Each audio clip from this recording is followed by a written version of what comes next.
অন্যদের মতো তুলি আর রং নয়, কাঁচ ভেঙে চিত্রকর্ম তৈরি করেন বেলারুশের শিল্পী রোমান বন্দর।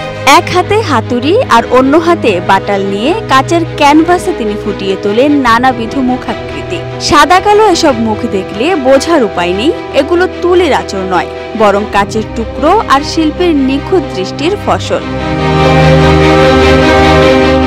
একটি সড়ক দুর্ঘটনায় রোমানের জীবনের গতিপথ পাল্টে দেয়। ভাঙা কাচে অদ্ভুত এক ছায়া দেখে কাচের গায়ে শিল্পকর্ম করার আগ্রহ জাগে তার। এরপর বহু বছরের চেষ্টা আর ব্যর্থতার পর খুঁজে পান উপযুক্ত উপকরণ ও কৌশল। Процесс создания картины на стекле, он тяжело контролируем. আমার ডিগ্রি আসলে সঙ্গীতে। এক দুর্ঘটনার পর এই শিল্পে পা রাখি, কিছুই জানতাম না।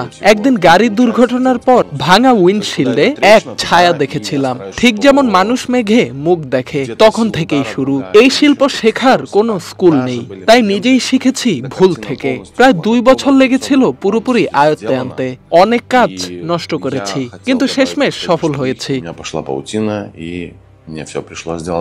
একটি প্রতিকৃতি শেষ হতে সময় লাগে 1 দিন থেকে 1 মাস পর্যন্ত। প্রক্রিয়াটি একেবারে নিখুঁতভাবে সম্পন্ন করতে হয়। সামান্য ভুলেই ভেস্তে যেতে পারে পুরো শিল্পকর্ম। অনেকবার এমন হয়েছে সব শেষ, মুখের প্রতিটি রেখা ঠিকঠাক, তবে ফিনিশিং টাচ দিতে গিয়েই কাচে ফাটল ধরেছে। বর্তমানে রোমান কাজ করছেন মস্কো ভিত্তিক প্রতিষ্ঠান আর্ট এপিসেন্টারের সঙ্গে, তার কাচের শিল্পকে শহুরে স্থাপত্যে পৌঁছে দিতে।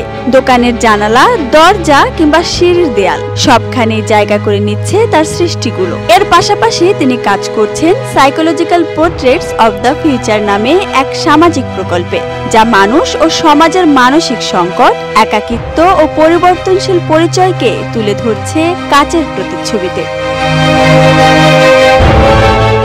Desk report, Dhaka express.